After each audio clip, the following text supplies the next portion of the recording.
ഇന്നലെ അവൾ നല്ല സുന്ദരിയായിട്ട് വന്ന് എന്നെ ഫുൾ നാണം കെടുത്തി. ഇന്ന് ഞാൻ അവൾക്ക് എന്തായാലും കാണിച്ചു കൊടുക്കും. ഇന്ന് അവൾക്കൊരിട്ട് പണിയെടുത്തിട്ട് എന്നെ കാണും.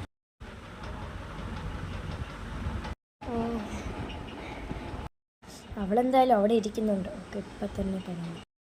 നിരഞ്ജന, നിന്നേതാ ടീച്ചറെ വിളിക്കുന്നു, അത്യാവശ്യമായിട്ട് കാണണമെന്നാ പറഞ്ഞേ. സ്റ്റാഫ് റൂമിൽ ചെല്ലാനാ പറഞ്ഞു. എന്താ ടീച്ചറെ വിളിച്ചോ? ഫ്രണ്ട്സ്, ഞാനിപ്പോൾ വരാമേ, ടീച്ചറെ വിളിച്ചാണ്. ഓക്കെ നിരഞ്ജന.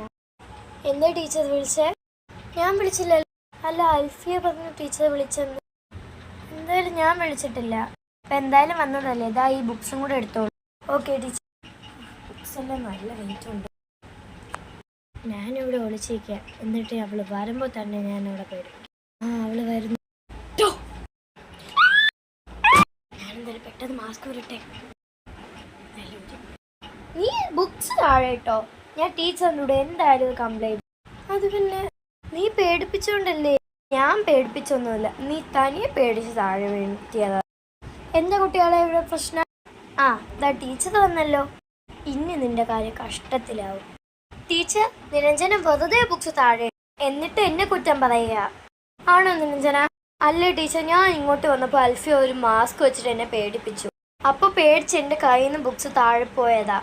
അൽഫിയ, ഒരിക്കലും ഇങ്ങനെ ചെയ്യാൻ പാടില്ല കേട്ടോ. Sorry teacher. ഞാൻ ഇപ്പോഴത്തേക്കും നിൻ്റെ അടുത്ത് ക്ഷമിച്ചിരിക്കുന്നു. പിന്നെ ഞാനൊരു കാര്യം പറയാം. ഫ്രണ്ട്സ് എന്ന് പറഞ്ഞാൽ നിങ്ങൾക്ക് കുറച്ചേ കിട്ടാറുള്ളൂ. അതിനെ നിങ്ങൾ മിസ്യൂസ് ചെയ്യാൻ പാടില്ല. കൂടാതെ നിങ്ങൾ കൂടുതലും ഫ്രണ്ട്സിനെ ഉണ്ടാക്കാൻ നോക്കുക, അല്ലാതെ അടിയിടാൻ നോക്കരുത്. Okay teacher. അപ്പോൾ രണ്ടുപേരും കൈ കൊടുത്ത് ഫ്രണ്ട്സ് ആയിരിക്കും. സോറി. കുഴപ്പമില്ല. ഇനി നമ്മൾ എപ്പോഴും ഫ്രണ്ട്സ് ആയിരിക്കും. ഓക്കെ.